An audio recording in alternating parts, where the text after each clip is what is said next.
Saludos. Bienvenido a este aumento de energía del mediodía. Septiembre del 2022. Este es su oasis espiritual en este viaje del peregrino.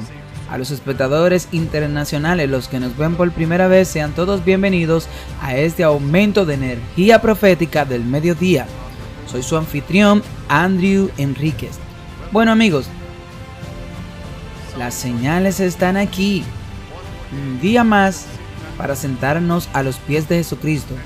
Y hoy voy a tener dos segmentos principales. El primero va a estar abordando varios eventos actuales, ya que las profecías se están cumpliendo. El segundo,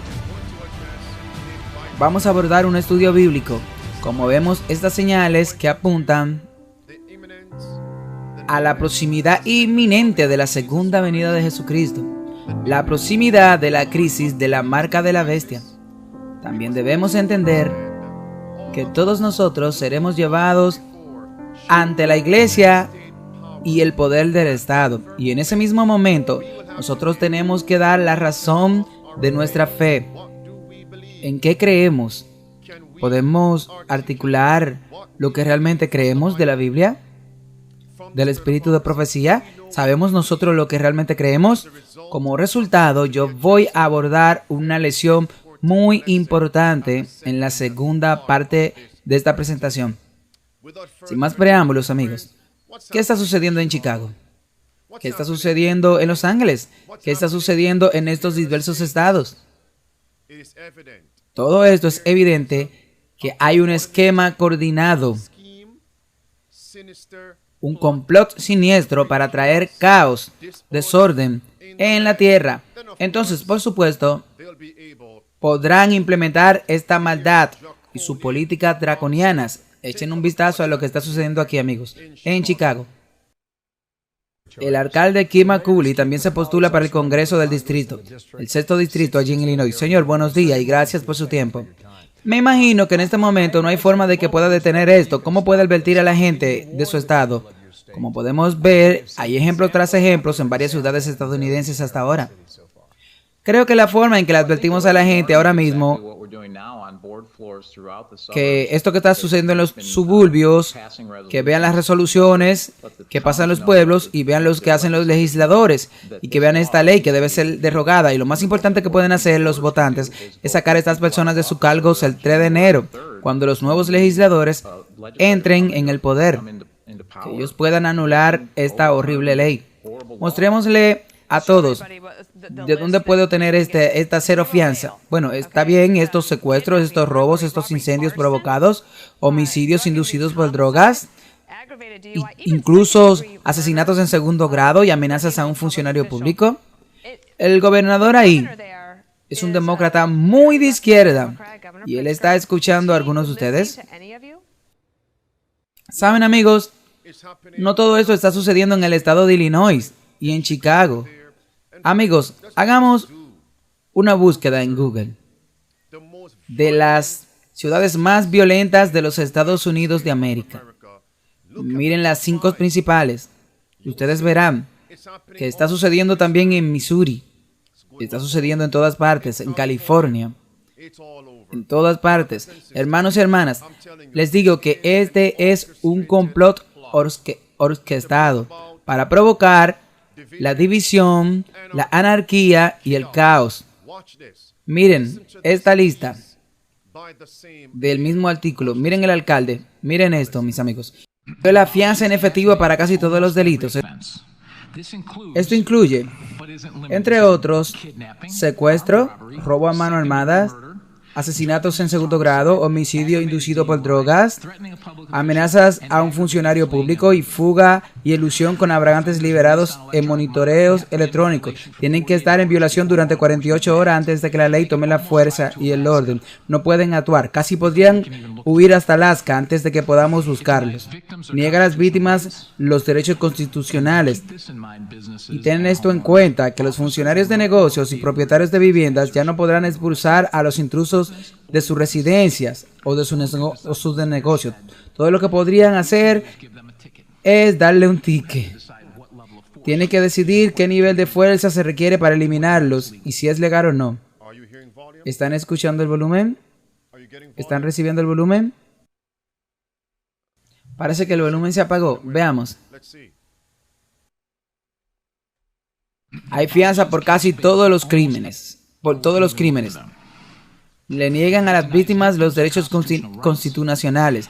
Y tengan en cuenta que los oficiales de negocios y propietarios de viviendas ya no pueden eliminar a los intrusos de su residencia. O residencia. Bueno, me pregunto si el algoritmo protesta contra esta presentación. El video se produjo perfectamente. Y de repente, cuando llega a ese punto en el mensaje, hay una caída en la señal en el audio. Déjame ver qué va a pasar después de que terminemos con la subida de tensión del mediodía. Déjame ver qué me enviará el guardián de los medios por correo electrónico. Déjame ver qué alerta pondrán en este video. Amigos, esto solo muestra que cierta información ellos no quieren que se publique. Permítanme pasar por esto. Amados, se nos dice en Testimonios para la Iglesia, volumen 9 y páginas 89. Se nos dice que estamos viviendo en medio de una epidemia de crímenes. Eso es lo que dice ahí, hermanos y hermanas. Cada día trae nuevas revelaciones de conflictos políticos, sobornos, fraudes. Cada día trae su historial desgarrador. Sí, amigos. ¿De qué? De violencia. Sí. Conflictos políticos, anarquía, indiferencia hacia el sufrimiento humano. Eso está sucediendo. Una epidemia de crímenes. Y la gran pregunta es, ¿solo está sucediendo en una ciudad, en un estado? No. Recuerden lo que sucedió allí en California, en San Francisco. Las personas pueden ingresar a varias tiendas y robarlas libremente. Sí, meterse a la tienda y robar. Eso está sucediendo. Ustedes pueden leer eso. Una mera citación. No es el tiempo de cárcel. Siempre y cuando el crimen que se aqueja, la cantidad que se mantenga por debajo de los $1,000. La epidemia de crimen. Ahí está, mis amigos. Y el mismo gobernador, nosotros sabemos que es un jesuita, un gobernador educado en la Universidad Jesuita de Santa Clara. Un jesuita entrenado, eso es todo, amigos. Este es un complot, sí. Sus doctrinas están ejerciendo su influencia en todo el mundo. La doctrina del Papa, mis amigos. Y escuchen algunos de estos principios del papado. ¿Es lícito robar por estrés de la necesidad? Él aquí tiene su respuesta. No es robo apropiarse de algo si toma en secreto y usa la propiedad de otro en un caso de extrema necesidad. Me pregunto por qué. Porque lo que él toma para el sustento de su vida se convierte en su propiedad debido a esa necesidad. ¿Ustedes ven, amigos? No es de extrañar. Cubrimos eso ayer, está claro. El año es 2030. Tú no serás dueño de nada. Tú no tendrás propiedad, no tendrás casa, no tendrás carro, no serás dueño de tus muebles, no serás dueño de tus electrodomésticos, no serás dueño ni siquiera de tu ropa. La enseñanza jesuita, Tomás de Aquino, ahí está. Pregunta, ¿dónde el robo es un pecado aquí? La respuesta, aquí dice, no es hurto que un hombre se apodere de la propiedad de otro, ya sea a escondidas o abiertamente por orden de un juez que se lo ha mandado a hacer. ¿Qué pasa aquí, amigos? Los gobernadores están haciendo esto, los alcaldes están haciendo esto. ¿Ven qué está pasando? Son educados jesuitas, entrenados jesuitas, están bebiendo el vino de Babilonia. Una pregunta más. ¿Se puede cometer el robo sin pecar? La respuesta de los jesuitas, los papistas. No es robo si los príncipes exigen de sus súbditos. lo que se les debe para la salvaguardia del bien común, incluso si usan la violencia al hacerlo. En otras palabras, los príncipes, ¿qué son príncipes?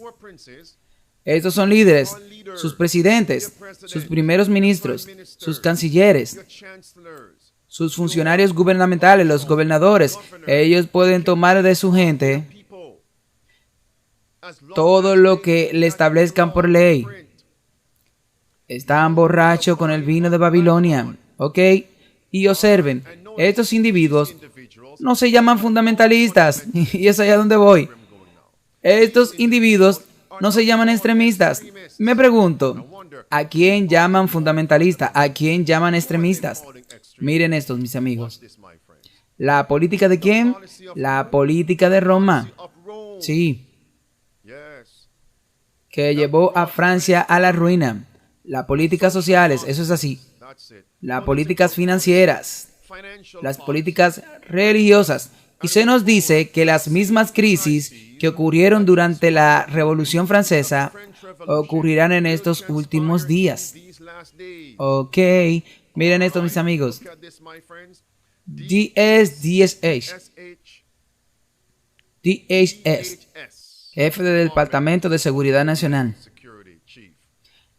¿A quién él llama la mayor amenaza terrorista en América? ¿A quién? Él nos está diciendo, mis amigos, que las personas que están radicalizadas en Internet, es así. La palabra roja, ahí está, amigos, son las personas a las que llaman extremistas y llaman fundamentalistas. En otras palabras, debemos controlar lo que ponen los medios en línea, marginalizarlo, cerrarlo. Eso es lo que están diciendo aquí, hermanos y hermanas. Ok, ahora miren, él dice, observen atentamente, la última oración. El elenco principal dijo el año pasado que los extremistas blancos son la mayor amenaza para Estados Unidos y emitió alertas terroristas que pitan a los opositores de los bloqueos del COVID-19 y a las personas que no confían en el régimen de Biden como terroristas domésticos potenciales. Ahí está, amigos. Como extremistas domésticos, fundamentalistas. Amados, estas cosas están cumpliendo la profecía de los últimos tiempos. ¿No fue Cristo quien dijo en Juan capítulo 15 y verso 20? Si lo hicieron con su Señor, también lo harán con el siervo. Así que el siervo no es mayor que el Señor. Si han aceptado mis dichos, aceptarán el tuyo también. Sin embargo, si me han rechazado a mí, también te rechazarán a ti. Si aceptaron o rechazaron a Cristo, eso es lo último. Entonces, ¿qué nos sucederá a nosotros? En Lucas 23, verso 1 al versículo 2. ¿Cómo ellos etiquetaron a Cristo? Como un gobierno extremista, sí, un fundamentalista. Está justo ahí. ¿Cómo etiquetaron a Pablo? Como un líder de los nazarenos. Hechos 24, verso 5. Así que no se sorprendan cuando vemos esta retórica satánica que está siendo etiquetada y salpicada sobre el pueblo de Dios en los últimos días. Y por supuesto, los otros grupos pequeños son simplemente bajas en la gran guerra entre Cristo y Satanás. Satanás simplemente se irá detrás de un pequeño grupo. Apocalipsis 12, 17. Los que guardan los mandamientos de Dios y tienen el testimonio de Jesucristo. Y noten, los primeros sucesos actuales, esas personas que están robando, hurtando, esas personas van a ser liberadas en la sociedad. Ellos no serán llamados extremistas o fundamentalistas, no. Ellos serán llamados buenas personas. Sí, pero aquellos que defienden la libertad de expresión, la libertad de prensa, la libertad para congregarse y adorar en base a la libertad de conciencia, los que defienden los 10 mandamientos de Dios, son los que serán etiquetados como extremistas, fundamentalistas. Son aquellos que no van a ser acomodados, sino tratados como parias y etiquetados como predicadores maníacos. serán vistos como predicadores maníacos, aquellos que predican contra el papado, contra sus aliados y las enseñanzas jesuitas, los que advierten a la gente sobre el vino de Babilonia y sus políticas para provocar caos, la epidemia del crimen. Esas personas serán etiquetadas como los fanáticos, los fundamentalistas, los extremistas. Estoy poniendo el punto ahora mismo aquí, amigos. Vamos a esto. Esto es, dice, dale un vistazo aquí. Esto viene del 7º Congreso de Líderes de Religiones Tradicionales Mundiales. Escuchen la presentación del Papa Francisco. Esperen un minuto. Oh, esto se está reproduciendo ahora. Yo no toqué nada en mi computadora, nada en el dispositivo. Este video se está reproduciendo. Pero el anterior reprodujo una parte y el resto fue silenciado. Me pregunto si estamos luchando contra sangre ni carne. No. No luchamos contra sangre y carne. Capítulo 6 de Efesios y verso 12, no. Sino que luchamos contra principados, mis amigos. Los gobernantes de las tinieblas de este mundo espiritual, de maldad en los lugares altos. Contra esos luchamos. Y los gobernantes de las tinieblas de este mundo también son los guardianes de los medios. Sí. Y es por eso que necesitamos la espada del Espíritu. Efesios 6. ¿Dónde están mis armas? Efesios 6 y verso número 17. La espada del Espíritu, que es la palabra de Dios. Volvamos a esto.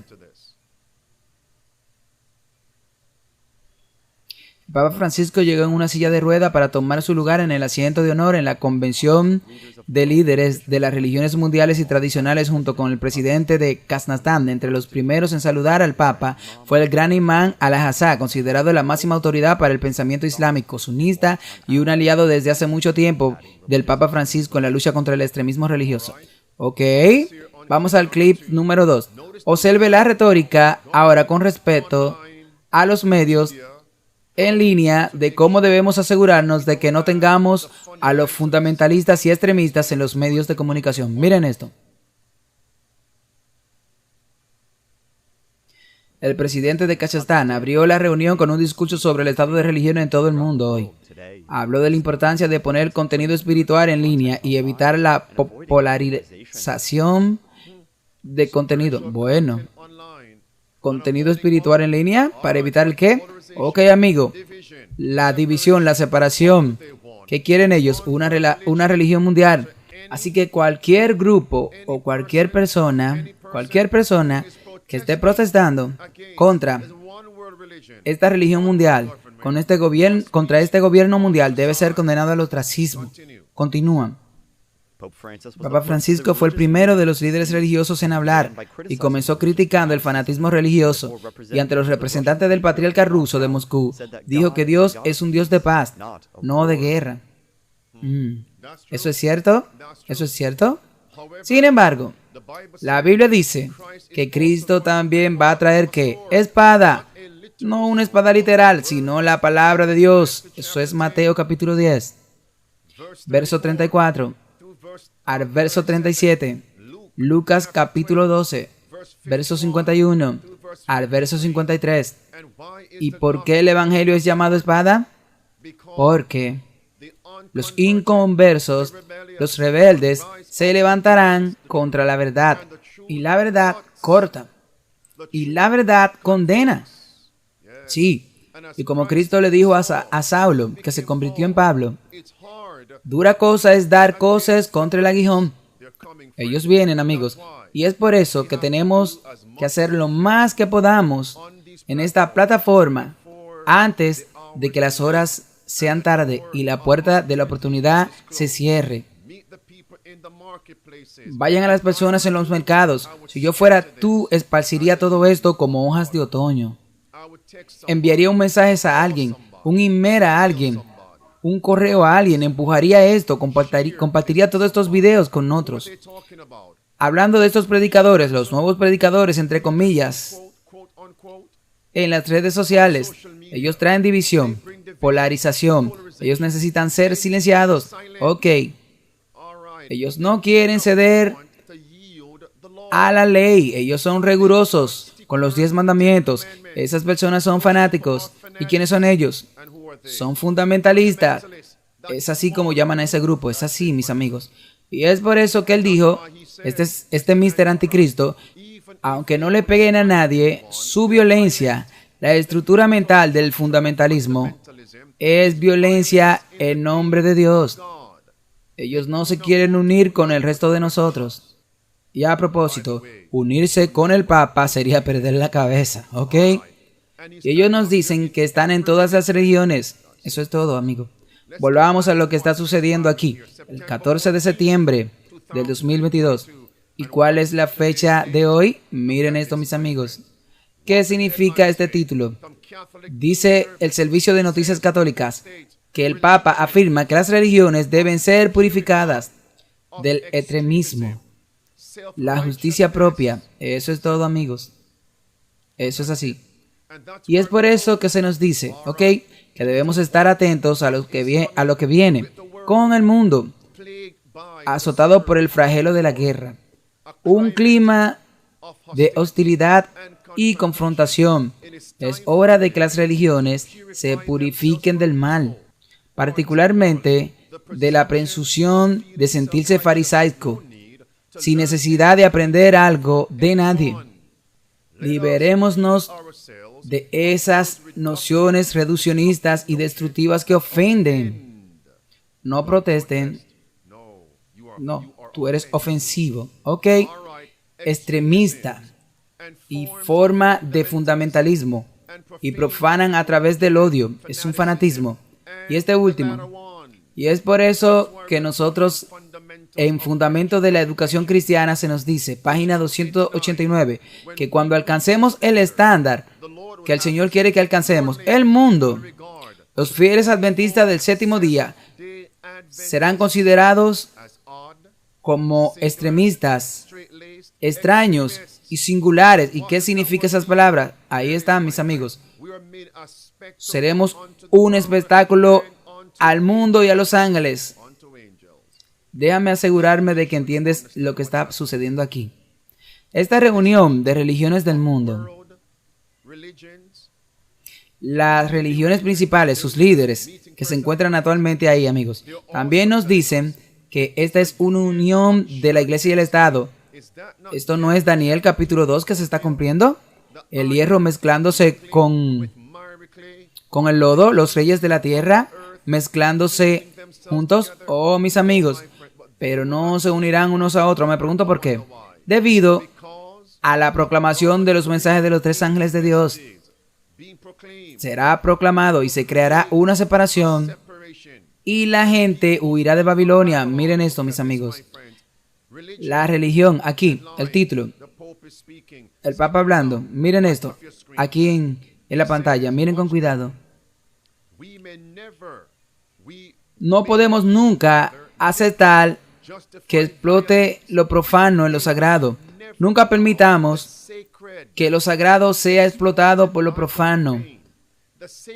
Dijo, nunca debe ser un apoyo para el poder, ni el poder un apoyo para lo sagrado. Oh, eso suena bien, ¿verdad? En otras palabras, ellos nos están diciendo lo sagrado, que significa que las relaciones nunca deben ser respaldadas por el poder, lo que significa que el poder del Estado, la Iglesia, nunca debe controlar el Estado. El Estado nunca usaría a la Iglesia para promover sus propios fines. Eso es lo que está diciendo. Cuando la gente lea esto, ellos comenzarán a decirnos, a muchos de nosotros, eso está claro. La Iglesia y el Estado nunca se unirán. Nunca habrá persecución a los que guardan los mandamientos de Dios. Eso nunca pasará. Amigos, ustedes tienen la decisión de hacer o creer al hombre de pecado o creer al que dijo, yo soy el camino, la verdad y la vida. El hombre de pecado o el hombre de la verdad. ¿A quién tú creerás? Bueno, veamos qué dijo el hombre de la verdad en Daniel capítulo 8. Verso 24. Verso 25. Que dice el hombre de verdad. El papado por la paz destruirá a muchos y obrará a través del poder del Estado. Asimismo, Daniel 2. Hierro mezclado con arcilla. Hierro mezclado con la iglesia. Todos se están uniendo juntos. ¿Puedes ver de nuevo? ¿Qué dice el hombre de verdad? Ok, fíjense amigos. En Apocalipsis 13. ¿Están ahí? Capítulo 13 de Apocalipsis. ¿Qué encontramos, hermanos y hermanas? En el verso 7 y el verso 8. Habla sobre el poder del papado, teniendo poder sobre todas las familias, lenguas, sobre todas las naciones. Esa es la iglesia, amigos, y el Estado. Y el versículo número 8 obligará a las personas a adorar falsamente o de lo contrario recibir persecución. Verso 7 y verso 8. Y esa herida mortal será sanada. Eso es lo que dice el hombre de pecado. Le daré uno más. Apocalipsis 17, sí. La Biblia dice en el verso 13 y verso número 14. Verso 13, iglesia y el Estado se unen. Verso número 14, ellos hacen guerra con el Cordero. Y los que están con el Cordero, los fieles, los elegidos y los fieles, iglesia y el Estado se unirán. Y luego el verso 15 al verso número 18, tú encuentras el cierre de la gracia, el juicio de Dios. Y luego viene la segunda venida de Cristo. ¿A quién le vamos a creer? ¿Al hombre de pecado o al hombre de verdad? Pues vamos a creer al hombre de verdad, que es Jesucristo. Miren, hermanos y hermanas, dijo que la religión no puede usarse para justificar el mal de la guerra. Oh, suena bien, pero ¿qué dice el hombre de verdad? Él dice, las palabras rojas subrayadas, la fuerza es el último recurso de cada religión falsa. Es así, amigos, es así. Y el papado es una religión falsa. Cuidado, esto viene. Justo como en Daniel capítulo 3. Ahora, voy a compartir con ustedes. Ellos no nos están diciendo, amigos, que esta es una unión de la iglesia y el Estado. Miren este titular. Es un momento de conflicto. Los líderes religiosos se están uniendo para defender el qué. Oh, defender la paz. Pero, ¿qué dice Primera de Tesalonicenses, capítulo 5? Verso 3. Verso 4. Que cuando ellos digan paz y seguridad, ¿qué viene después? Destrucción repentina. Sí, amigos. Eso está llegando. Y el verso número 4. Verso número 4. Verso 5. Al verso número 8. Debemos ponernos toda la armadura de Dios. El escudo de la fe. La espada del Espíritu, que es la palabra de Dios. Volvamos aquí. Las palabras azules. Pero también necesitamos los líderes seculares del mundo. Oh, ¿pueden ver, amigos? Unión de la iglesia y el Estado. Pero también necesitamos los líderes seculares del mundo. Aborden conjuntamente los desafíos más importantes de la actualidad. Ok. ¿Y qué deben hacer? Las palabras rojas, que contrarrestan la religión del extremismo y el terrorismo. Eso es así, mis amigos. La iglesia y el Estado unido. La última oración. Y es por eso que los líderes y políticos de diferentes países y organizaciones internacionales también, comparen esas palabras, también participarán en el Congreso. Y hermanos y hermanas, voy a compartir con ustedes ahora, porque el señor burlador y la señora cínica siempre dicen que yo invento cosas para obtener vistas en los títulos. Como acabas de ver en los títulos, dicen ellos, los malvados se están reuniendo alrededor del árbol de la vida. Déjame decirte algo. Dame un hecho de que eso está sucediendo. Tú debes saber que esto no va a ser el original, el genuino o el verdadero árbol de la vida. Es un árbol falsificado. Es lo que llamamos falso. Falso árbol de la vida, sí. Y eso es lo que vemos. Es falso. es un accesorio fingido, una fachada que se reúne alrededor de la vida. ¿Saben por qué? Porque, amigos, ellos ven la tierra como su cielo y su mente también está en la tierra. A menos que ellos se rindan a Jesucristo y a sus palabras de verdad, esta tierra será todos los que tienen, entre comillas, será sus cielos y siempre defenderán esto. Háblenme, amigos, los que están ahí, ¿ok? ¿Qué debemos hacer para que el Señor nos permita ser salvos? En primer lugar, entrar en el cielo, ¿ok? Y estar en la nueva tierra para participar del árbol original de la vida y el genuino. Sí, esa es la pregunta. ¿Cuáles son esas escrituras que debemos buscar? Mientras ustedes escriben y escuchan, esto no solamente es visual. Déjenme ahora darle la referencia. Miren la pantalla. ¿Ok, amigos? Aquí dice. Allí dice que están dando la bienvenida a los líderes mundiales, a los políticos. Noten. Miren las palabras rojas que dice: el monumento del árbol de la vida será el punto focal del parque. Y es ahí a donde estamos. ¿Pueden ver? Ok, escuchen ahora. El árbol de la vida, el monumento del árbol de la vida será el punto focal del parque y tendrá la forma de una cúpula con roble en el centro. Y eso es lo que ves a la izquierda de la pantalla. Con roble en el centro, rodeado por una espiral y una fuente. Una fuente. El árbol de la vida y una fuente. ¿Qué falsificación? Los delegados del próximo Congreso ayudarán a sentar los fundamentos del futuro parque dedicado al séptimo, el número 7 de nuevo. ¿Qué falsificación? El séptimo Congreso del mundo y las religiones tradicionales. La instalación de este llamado árbol de la vida alienta a todas las personas, independientemente de sus creencias religiosas, a vivir en el amor, la paz y la amistad.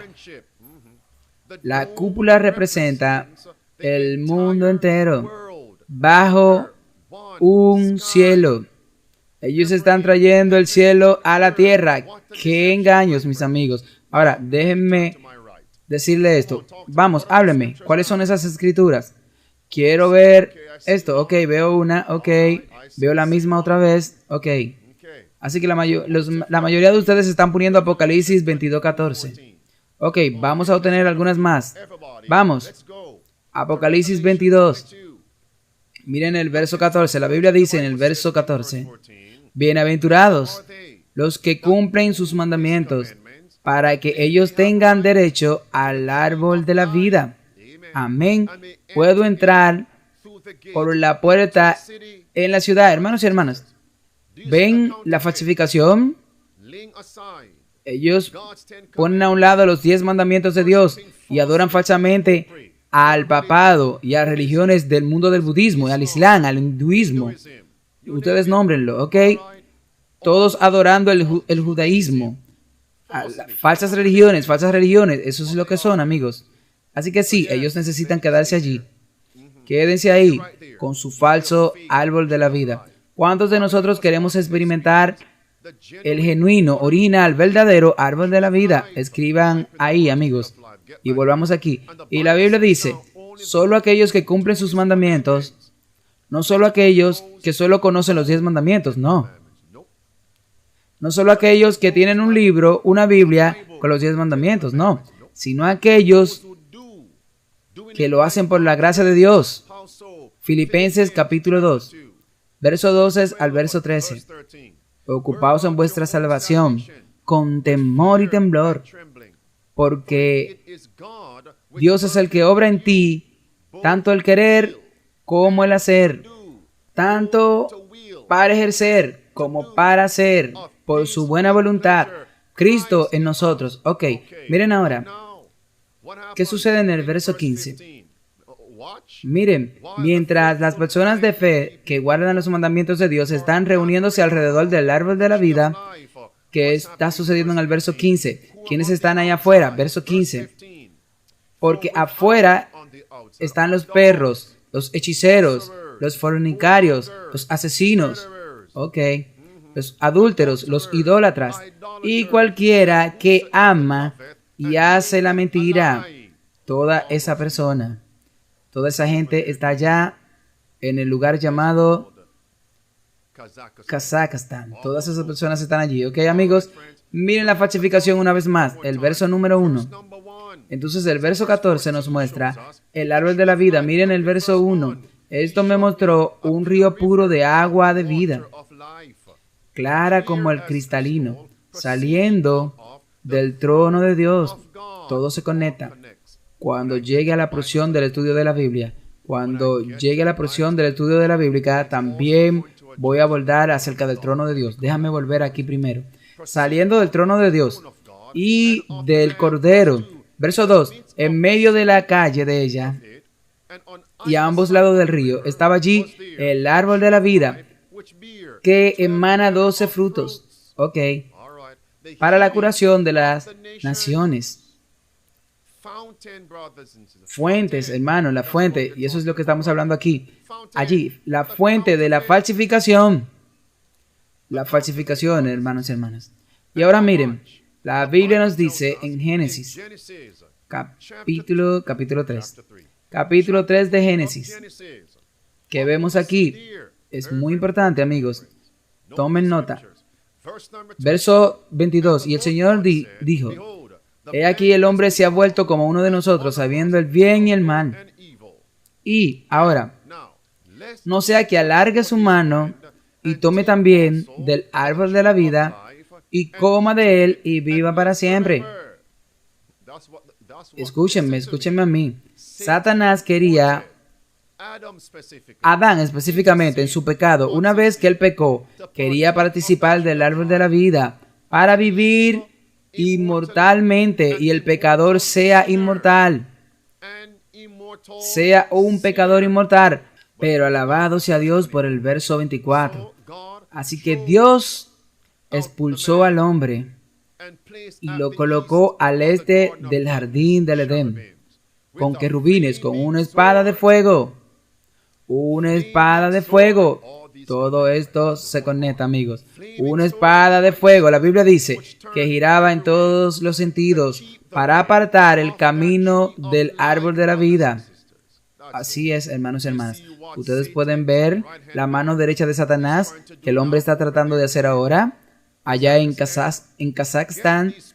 Está reuniendo a las personas alrededor de ese falso árbol de la vida. Alabo a Dios que ese es el falso y no el real. Ese es el falso. ¿Lo ven ahora? Proverbios, capítulo 11. Hablemos del árbol de la vida. Proverbios, capítulo 11. La Biblia dice, en el versículo 30, el fruto de los justos, es el árbol de la vida. ¿Qué fruto es este? El fruto del Espíritu Santo, el carácter de Cristo. En Gálatas capítulo 5, verso 22, verso 23. Entonces aquellos de nosotros que recibimos y retenemos el carácter de Cristo, el fruto de Cristo, esos son los individuos que la Biblia nos dice que participarán literalmente del verdadero árbol original, genuino de la vida. Pero, ¿cuál era la condición? Recibir el fruto del Espíritu Santo. Es mi deseo hoy recibir y retener el fruto del Espíritu Santo y que haya cerca de ti. Vamos. Escribe las palabras ahí en tu comentario. El fruto del Espíritu Santo. Esa es la experiencia. Verso 30. Y el que gana almas es sabio. Entonces, ¿qué debemos hacer ahora? Debemos compartir esta lección con alguien más para que ellos no sean como el Papa y vayan a un árbol de la vida falso. ¿Cuántos de ustedes recuerdan cuando eran pequeños que su madre, su abuela tenían un jarrón con tomates, este jarrón falso en la mesa de la cocina y estaban estas frutas falsas? Habían naranjas, manzanas, uvas, plátanos. ¿Ustedes recuerdan eso, amigos? Amados, cuando éramos jóvenes y hambrientos, no era el momento para la cena, mirábamos ese jarrón con esas frutas. ¿Entienden lo que quiero decir? Las personas hambrientas no comen alimentos falsos. Amén. Y esto es lo que Satanás está tratando de darle. No con la gente de la élite, haciendo un árbol de la vida falsa, sino para llevarlo a una falsa religión falsificada. Esta es la trompeta alta y clara. Bueno, de nuevo, para aquellos que se la perdieron. Un árbol de la vida falsificado. Para una religión falsificada. Para un día falso de adoración. Un sistema falso de adoración. Ok, Apocalipsis capítulo 2. La Biblia dice en el verso 7, el que tiene oído, oiga lo que el Espíritu dice a las iglesias. Al que venciere, le daré a comer del árbol de la vida, que está en medio del paraíso de Dios. Yo quiero estar allí. ¿Qué hay acerca de ti? Pero ¿cuál es la condición? Basada en el verso 7. Tenemos que vencer. Debemos que vencer el que los obstáculos. Debemos vencer el pecado. Debemos vencer el egoísmo. Debemos superar el egoísmo, superar la arrogancia, ser humilde y no arrogante. Debemos vencer. Debemos quitar los ojos altivos. Voy a volver ahí. El deseo de la carne, el orgullo. Y amados, es ahí donde lo dejaré. ¿Quieren esta experiencia? ¿La quieren, amigos? Y es por eso que Cristo nos ha llamado a este aumento de energía profética del mediodía. Bueno, continuemos aquí, amigos.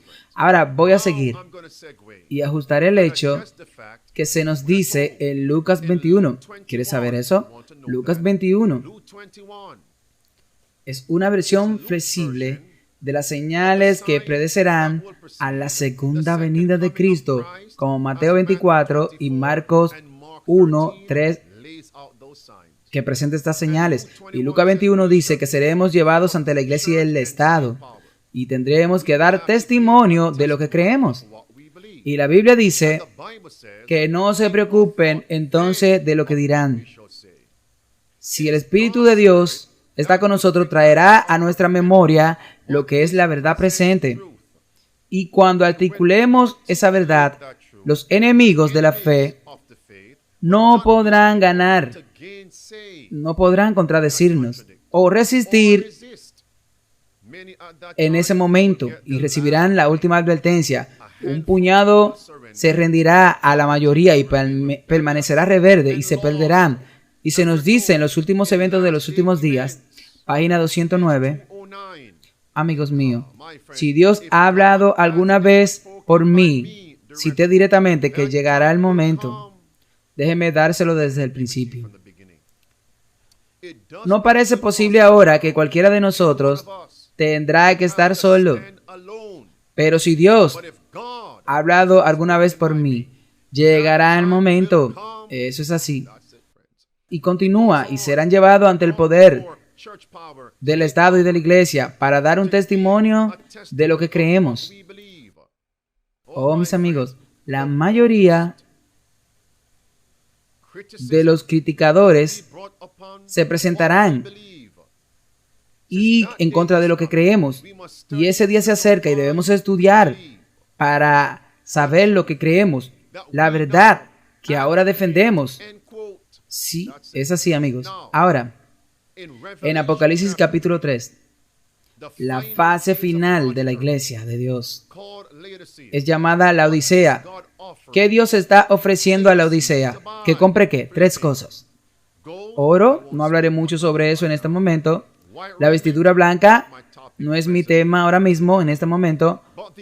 Pero dice colirio, escuchen.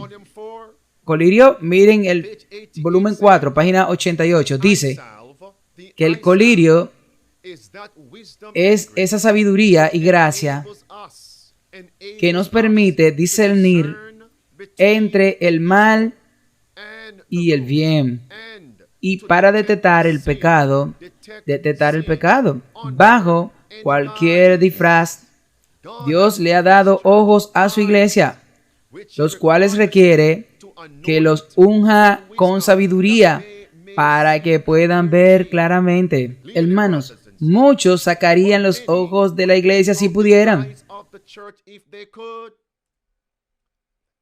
De los escritos de los profetas. En Primera de Samuel,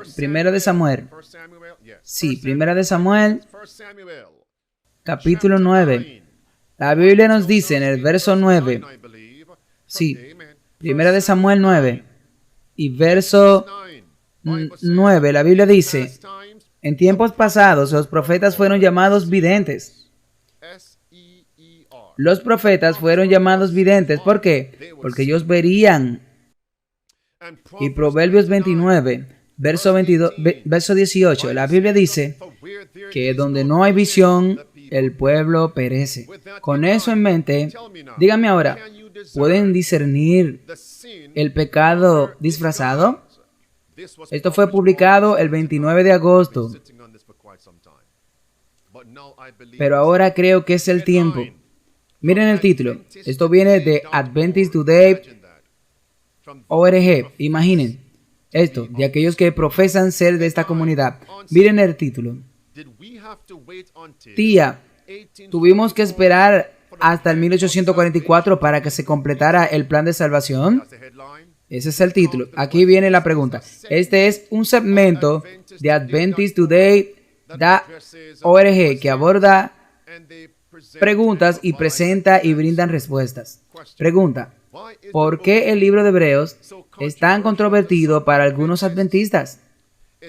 Parece bastante sencillo. Para mí, parece decir que Jesús logró nuestra salvación de una vez por todas en la cruz. No dice nada sobre 1844. ¿Qué me estoy perdiendo? Afirma, somos salvos por gracia. Bueno, veremos muy pronto. Si tú no te rindes a esta era, si serás salvo por gracia. Volvamos a mi punto. Tú puedes detectar el pecado en el disfraz. La persona está haciendo una pregunta. Amigos, número 1. Dice que parece decir que Jesús logró nuestra salvación de una vez y por todas en la cruz. Y nada sobre 1844. ¿Eso es correcto? Pregunta para aquellos de ustedes que están ahí. ¿Fue la expiación completa en la cruz? ¿Se completó totalmente en la cruz? Un doble punto. ¿En la cruz? No, no fue. En la Biblia hay una expiación de 2 pasos. Así como marido y mujer, ambos son una sola carne. En la cruz se hizo una expiación. La cruz representa el altar del sacrificio en el atrio del santuario, donde se colocaba el cordero, donde se colocaba la ofrenda. Y allí había una expiación, y lo cubrí hace varios días durante la subida de extensión del mediodía aquí. Y hubo una sesión que publiqué en las pestañas de la comunidad. Ok, Levítico capítulo 4, los últimos 3 versos, está ahí. Y en la expiación se completa el segundo paso. Y eso está en el segundo lugar, el lugar santísimo del santuario. Así como sucedió en la tierra, es en el cielo. Y eso es Levítico 23, verso 27 al verso 29. El día de la expiación. Levítico capítulo 16, verso 15 al verso 30. 2 pasos en la expiación. No es ahí donde quiero pasar el resto del tiempo. Continuemos ahora. Aquí viene la respuesta de AdventistToday.org. El libro de Hebreos no es controvertido. Lo que es controvertido es la enseñanza adventista de que el plan de salvación tuvo que esperar hasta 1844 para completarse. Nadie que conozco que crea en la Biblia y el espíritu de profecía y la verdad presente enseña eso. Nadie. Nadie dice que la salvación tuvo que esperar hasta 1844. Nosotros creemos en un proceso de 2 pasos. Sigamos con esto. La siguiente oración. Como saben, la teología adventista del juicio investigador se produjo por una fecha equivocada que fijamos para que Jesús regresara. Nuestros pioneros, con las mejores de las intenciones, decidieron que lo que realmente había sucedido fue una recreación celestial del día de la expiación del Antiguo Testamento. Amigos, quiero que todos presten atención ahora a este punto. Ustedes saben que el diácono Esteban, con quien tuvo que encontrarse cuando se presentó ante la iglesia y el Estado, justo antes de que Esteban fuera apedreado hasta la muerte. ¿Contra quién estaba Esteban? ¿Quién estaba tratando de contradecir el testimonio de Esteban? Vamos, háblame. ¿Quién era ese? ¿Quién era ese, mi amigo? Ese fue Saulo, que se convirtió en Pablo. Ahora, ¿quién era Saulo, el que se convirtió en Pablo? Él era de la tribu de Benjamín. Sí, Saulo era un estudiante de teología en el seminario del Sanedrín. En otras palabras, Saulo aprendió las teorías del judaísmo. Sí, él lo hizo. Así que, mis amigos, pregunta, ¿con quién nos vamos a encontrar cuando estemos ante la iglesia y el Estado? Oh, ¿ustedes pueden ver ahora? Sí, por supuesto, en una pequeña medida. Nosotros podemos encontrarnos con hombres de Babilonia, adoradores del sol y todas esas cosas, pero ¿qué hay acerca cuando nos encontremos con líderes de nuestra propia fe que están apostatando? Esos son los hombres, ok.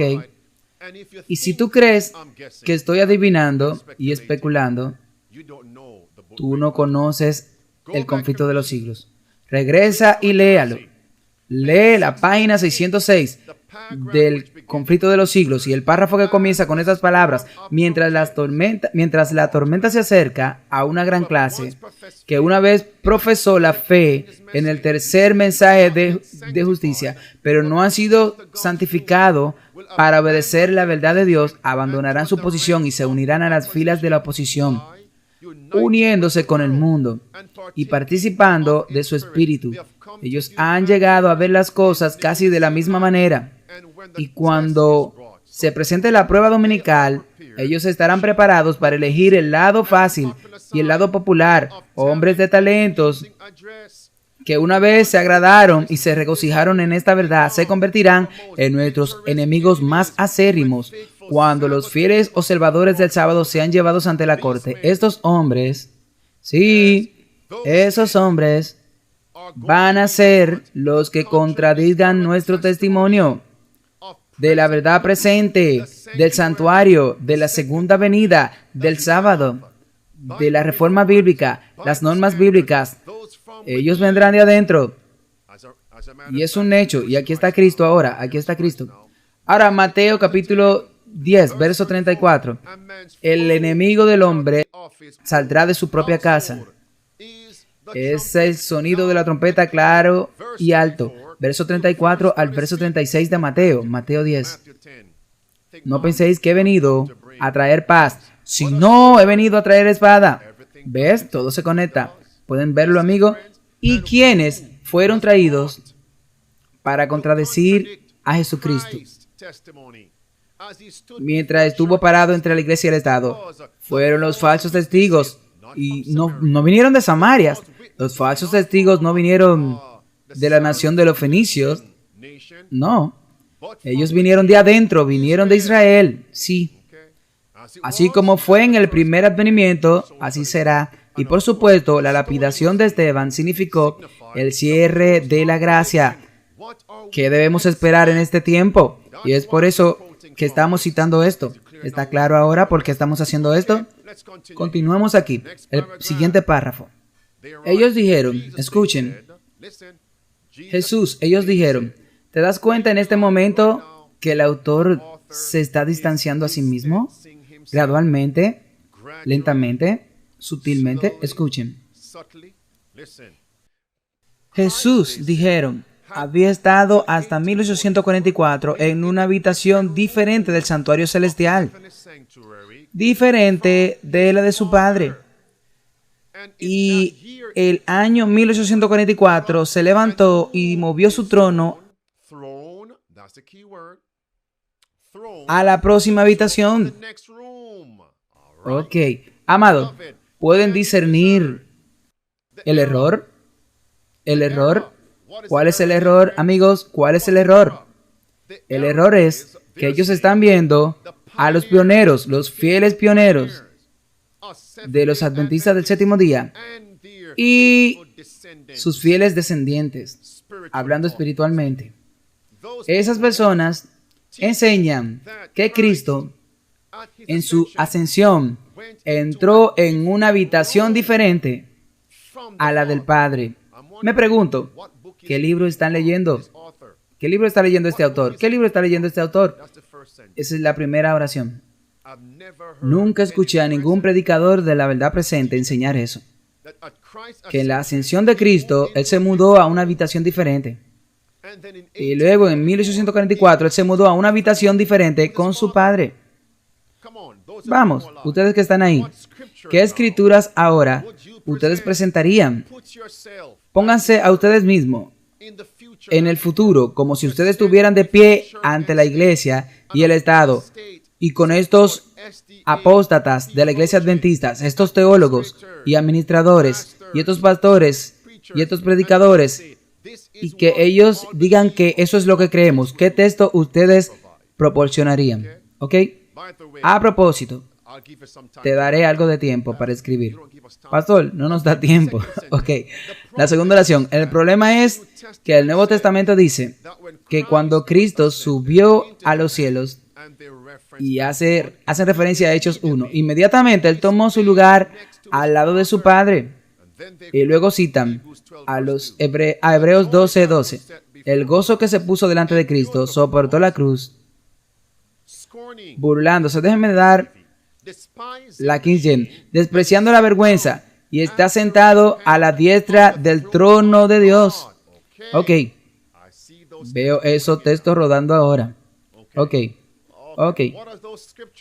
¿Cuáles son esas escrituras ahora, amigos? Déjenme dárselas en mi orden.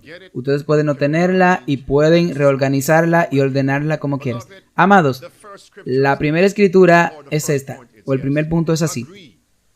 Estoy de acuerdo. Cuando Cristo ascendió, bueno, no estoy de acuerdo contigo, pero yo estoy de acuerdo con Hebreos capítulo 12, verso 2. Estoy de acuerdo con Hebreos 1 y verso 3. Estoy de acuerdo con Hechos 2, versículo 30 al verso cual, Hechos 2, verso 30 al 35. Estoy de acuerdo con eso. Cuando Cristo ascendió, Él se sentó a la diestra de su Padre, junto a su trono. Yo estoy de acuerdo con eso.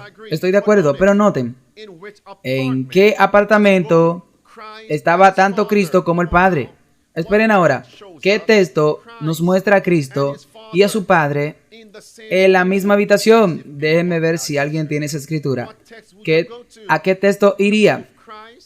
Para probar que Cristo y su Padre estaban sentados en el mismo apartamento, en la misma habitación, con el trono. Y ese es el lugar santo. ¿Cuál es esa escritura? No veo ninguna escritura todavía para confirmar ese punto. Ok. Y es por eso que estamos estudiando juntos. Vayan conmigo ahora. Apocalipsis, capítulo 4. La Biblia dice en el verso 1 que se abrió una puerta en el cielo, ¿ok? Y en el verso número 2, la Biblia dice, vi en ese trono que el Padre estaba sentado en el trono. Pregunta, ¿dónde está ese trono? ¿Dónde está? Miren ahora, el verso número 4. Pasando al verso 4, menciona aquí de nuevo el trono y mira el verso 5. Y del trono salían relámpagos, voces de truenos. Y la Biblia dice que también estaban allí las 7 lámparas. El trono del Padre con las 7 lámparas. Ok, anoten ese texto ahora. Las 7 lámparas no estaban en el atrio. Las 7 lámparas no estaban en el lugar santísimo. Las 7 lámparas fueron colocadas ¿dónde? En el lugar santo. ¿Cómo lo confirmamos? Ok. Así que antes de pasar a esa escritura, voy a hacer referencia a ella y luego ir allí. Quédense aquí en el capítulo 4 de Apocalipsis. Las escrituras para confirmar que las 7 lámparas están en el lugar santo es Hebreos capítulo 9. Hebreos capítulo 9. Y el verso número 2 nos muestra el candelero, o sea, las 7 lámparas. No muestra los 7 candeleros. Es lo mismo, es lo mismo. Ok. Aquí están en el lugar santo, el primer apartamento. Vamos a Éxodo 26. Éxodo 26. La Biblia dice en el verso número 33. Amén. Y el verso 34, 35, la Biblia dice, en ese lugar santo, tú encuentras el candelabro de oro. Estamos en el lugar santo, sin el velo. No dentro del velo, sino sin el velo. La Biblia dice, en el verso 33, al verso 35, que dividen al lugar santo del más santo, y por fuera se encuentra el candelero de las 7 lámparas, los 7 candelabros de oro. Ok, volvamos ahora a Apocalipsis. Así que ¿dónde está el trono del Padre? En el lugar santo. La Biblia es lámpara a tus pies.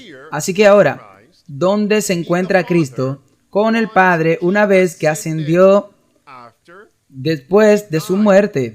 Miren ahora, Apocalipsis 5. Te estoy dando de manera ordenada todo esto. El verso 5 de Apocalipsis. Miren ahora. Verso número 1. Ustedes pueden ver al Padre otra vez. En el trono. ¿Dónde está el trono? En el lugar santo. Amén. Miren ahora. El verso número 5 al verso 7. ¿Qué está en la mano del Padre? Mientras se sienta en el trono. Un libro. Miren ahora. El verso 5. ¿Qué Juan ve? Verso 6. Él ve un cordero inmolado. Es así. Teniendo 7 ojos, 7 cuernos, los 7 espíritus de Dios. Versículo 7. Él viene, es escrito, el Cordero de Dios. Él viene y toma el libro de la mano derecha del que estaba sentado sobre quién, hermanos. Desearía poder escucharlo. Escríbanlo. Del que estaba sentado en el trono. Es así, amigos. El trono. El trono.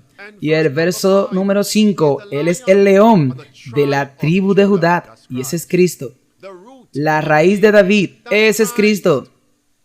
El cordero que ha sido inmolado justo después de la cruz, la muerte, el entierro, la resurrección, la ascensión. Él se encuentra con el Padre, ¿dónde? En el lugar santo. Ok. Hebreos, capítulo 9 ahora. Hebreos, capítulo 9. Miren el versículo 12. Entró ni por sangre ni de machos cabríos ni de becerros, sino por su propia sangre. Él entró una vez en el lugar santo, habiendo tenido la redención eterna para nosotros. Y aquí, porque no deberíamos poner ese texto sin primero mencionar el trono. Mira la pantalla justo ahí. ¿Cuál es el argumento aquí? La primera oración. Ellos dicen que Cristo había estado hasta el 1844 en una habitación diferente en el santuario celestial de su Padre, y ese año, 1844, Él se levantó y movió su trono. Eso quiere decir que hay que probar cuáles escrituras mencionan un trono. El trono del Padre es el punto claro, y es por eso que le di esos textos. Ahora, la última pregunta.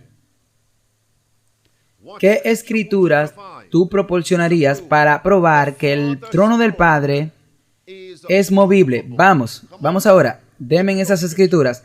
Que el trono del Padre es movible, se mueve. ¿Cuáles son esas escrituras? Vamos, háblenme. Que se puede mover. Pista, el trono del Padre tiene ruedas. Sí. Así que vamos a Daniel capítulo 9. Perdónenme. Daniel capítulo 7, verso 9. Daniel capítulo 7. Miren aquí ahora, amigos. Capítulo 7 de Daniel. Miren aquí por ahora. En el verso 9. Ustedes pueden ver que el trono del Padre, el anciano de día, que es el Padre, la última frase aquí, dice que su trono era como llama de fuego y sus ruedas como fuego abrasador. Entonces, ¿qué hay en la base del trono del Padre? Ruedas. ¿Con qué propósito? Con propósito de moverse. Voy a leer el versículo 10, pero esperen. Miren ahora. Bueno, el verso 10. ¿A dónde nos lleva la Escritura? ¿Y qué nos lleva a la mente? Las Escrituras nos trae a la mente el tiempo de la apertura del juicio. Verso 10. Un torrente de fuego salió de delante de él, el Padre en su trono. Y miles le sirvieron. 10,000 veces 10,000 estaban delante de él. ¿Qué dicen todo el mundo? El juicio fue establecido y los libros fueron abiertos. La apertura del juicio. ¿Qué fecha todo el mundo? El 22 de octubre del 1844. Pregunta ahora.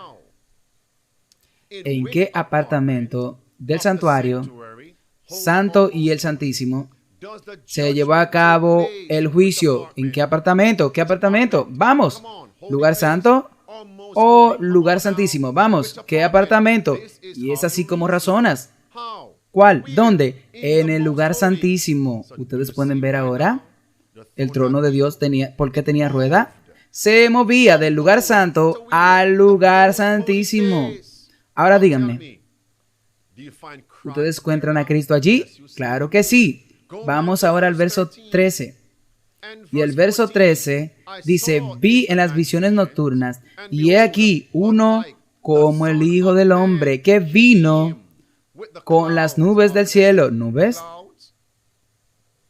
Las nubes son los ángeles. Tú lo encontrarás en el verso 10. Esos miles y miles son ángeles. Las nubes son ángeles. Vinieron con las nubes del cielo. Y vinieron dos. Vinieron al anciano de días. Y lo trajeron delante de él. Y en el verso 14, ¿qué sucede ahora? Cristo se encuentra en el lugar santísimo. Sí. El verso 13 está conectado con el verso 10. Por las nubes. Por las nubes. Las nubes. Y también, ¿qué, amigos? Los ángeles, los espíritus ministradores. Es así como lo demostramos.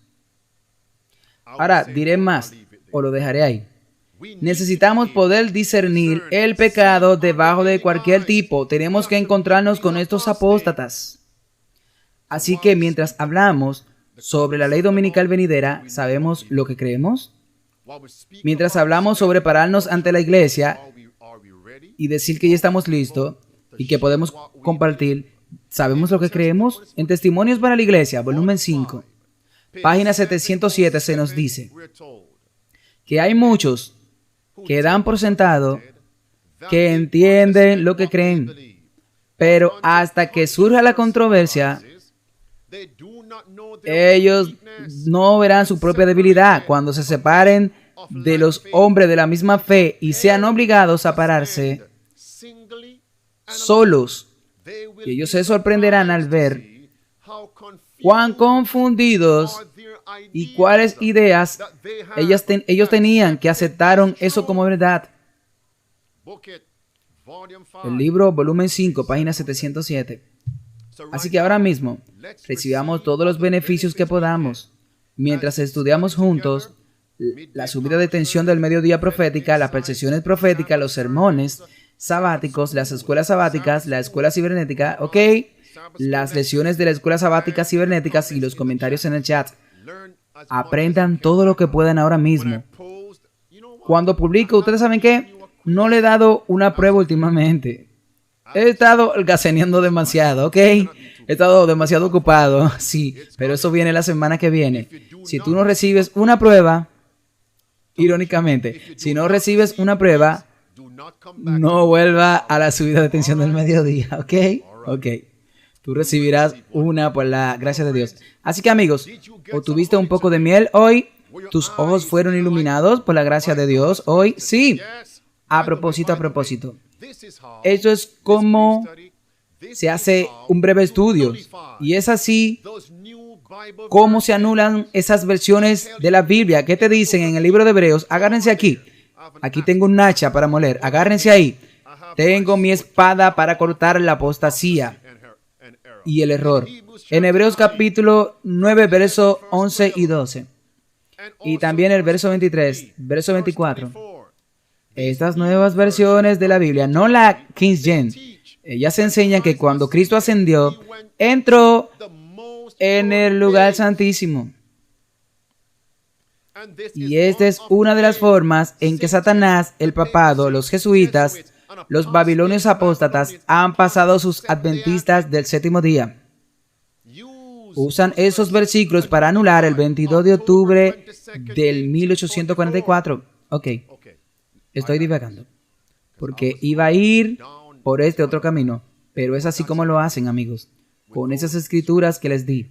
Ahora, ¿recibieron un poco de colirio? Ok, amigos, pero recuerden que el mayor impacto de la salvación está en el volumen 4, página 87.